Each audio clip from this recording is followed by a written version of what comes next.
নমস্কার, আমি বিপ্লব সরকার।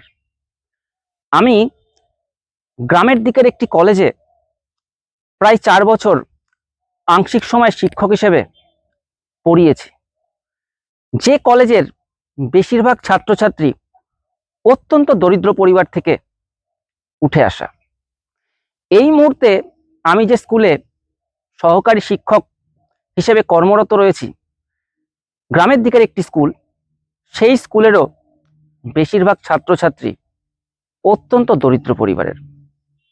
আজ আমার ভিডিওর বিষয় হলো এই দরিদ্র পরিবারে জন্মানো আশীর্বাদ নাকি অভিশাপ।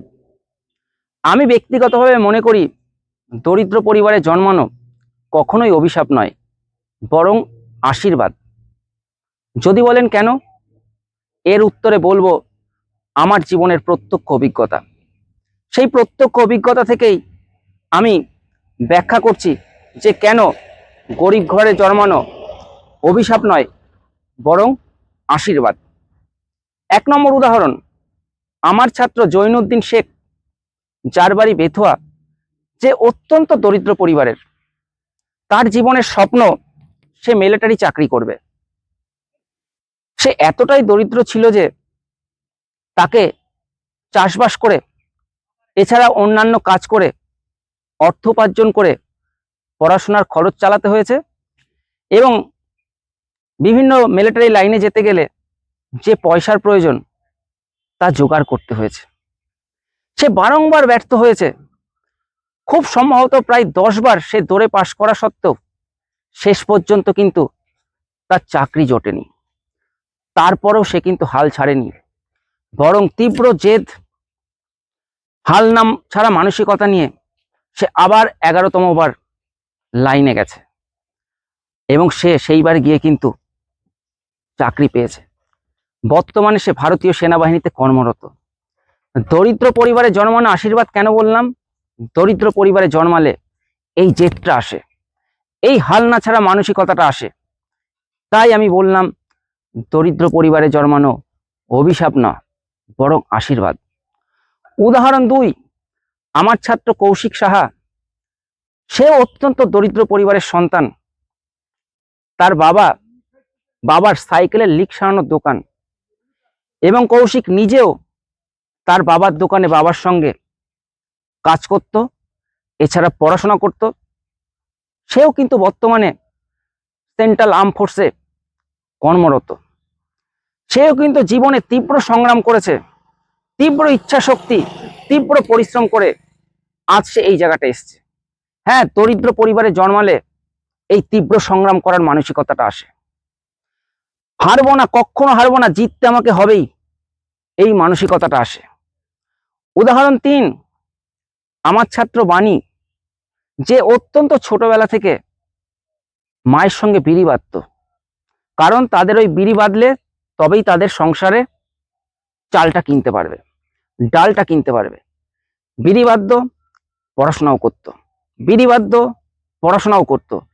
এই করতে করতে মাধ্যমিক, উচ্চ মাধ্যমিক, গ্র্যাজুয়েশন সে কমপ্লিট করে এবং ওয়েস্ট বেঙ্গল পুলিশে সে পাশ করে, যদিও ইন্টারভিউতে বাদ যায়। তারপরেও কিন্তু সে ভেঙে পড়েনি। তারপর পরপর একসাথে 2টো চাকরি পেল, central arm force, Kolkata police. আজ সে কিন্তু কলকাতা পুলিশে কর্মরত। এই পিতৃহারা আমার ছাত্রী বাণী, সেও কিন্তু জীবনে তীব্র সংগ্রাম করেছে।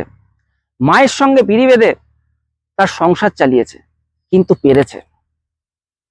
উদাহরণ 4, আমার আরেকজন ছাত্রী প্রিয়াঙ্কা, যে যখন অত্যন্ত ছোট তখন তার বাবা অন্য একজনকে বিয়ে করে এবং তার মাকে ছেড়ে দেয়। তখন তার মা বাধ্য হয়ে প্রিয়াঙ্কা এবং ওর দাদাকে নিয়ে দাদু বাড়ি চলে আসে। যদিও ওর দাদু মামা নেই, শুধুমাত্র দিদা আছে। সেই দিদা অত্যন্ত দরিদ্র। সেই বাড়ি এসে প্রিয়াঙ্কার মা এবং দিদা 3 জন মিলে একসাথে বিড়ি বেঁধে তাদের সংসার চালায়। পাশাপাশি প্রিয়াঙ্কা কিন্তু পড়াশোনাও করে। মাধ্যমিক, উচ্চ মাধ্যমিকে খুব ভালো রেজাল্টও প্রিয়াঙ্কা করে। সেই দিনের ছোট্ট প্রিয়াঙ্কা আজ কলকাতা পুলিশে কর্মরত। কি তীব্র সংগ্রাম সে যে তার জীবনে করেছে আমাদের নিজেদের চোখে দেখা। আর সে তো আমার ছাত্রী, শুনলেনি, প্রত্যক্ষভাবে দেখেছি কি সংগ্রাম করেছে। হ্যাঁ, গরিব ঘরে জন্মালে এই সংগ্রাম করার মানসিকতাটা আসে। ছোটবেলা থেকেই এইটা সে বুঝতে শেখে, জীবনে আমাকে কিছু করতে হবে। এটাই গরিব ঘরে জন্মানোর মাহাত্ম্য। এছাড়া আমার আরো বহু ছাত্র, সুদীপ্ত, নজরুল সহ এরকম বহু ছাত্র আছে যারা কিন্তু জীবনে প্রতিষ্ঠিত, সবাই সরকারি চাকরি করে। তারা প্রত্যেকেই কিন্তু অত্যন্ত কষ্ট করে, অত্যন্ত দারিদ্রতার সঙ্গে সংগ্রাম করে জীবনে প্রতিষ্ঠিত হয়েছে। আমি নিশ্চিত আপনারা যে যে পাড়ায় থাকুন না কেন, সেই পাড়াটা একটু অনুসন্ধান করুন।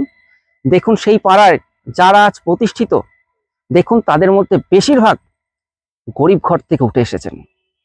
এছাড়াও বিশ্বের ইতিহাস যদি আমরা দেখি, বিশ্বের প্রচুর নামি দামি ব্যক্তি যারা কিন্তু একসময় তীব্র দরিদ্র ছিল। সুতরাং এই ঘটনাগুলো আমাদের প্রমাণ করে দারিদ্রতা কখনোই অভিশাপ না, বরঞ্চ আশীর্বাদ। সত্যি কথা বলতে আমার কাছে যদিও কোনো পরিসংখ্যান নেই, তবুও আশপাশটা দেখে যা আমি উপলব্ধি করেছি তা হলো গরিব ঘরেই কিন্তু সরকারি চাকরির জয় জয়কার।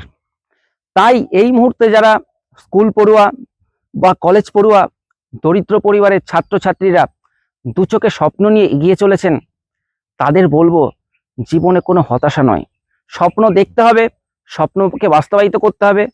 এতক্ষণ যাদের উদাহরণ দিলাম, কৌশিক, প্রিয়াঙ্কা, বাণী, এরা আপনাদের মতোই কারো না কারো বাড়ির সন্তান। এরাও জীবনে সফল হতে পেরেছে, আপনিও পারবেন। শুধু এটুকু বলবো, হাল ছাড়লে চলবে না, স্বপ্ন দেখতে হবে আর সুপরিকল্পনা করে তীব্র পরিশ্রম করতে হবে। তাহলে আপনার স্বপ্নও একদিন কিন্তু পূরণ হবে। যাই হোক, আজ এ পর্যন্তই। সকলে ভালো থাকবেন। ধন্যবাদ। নমস্কার।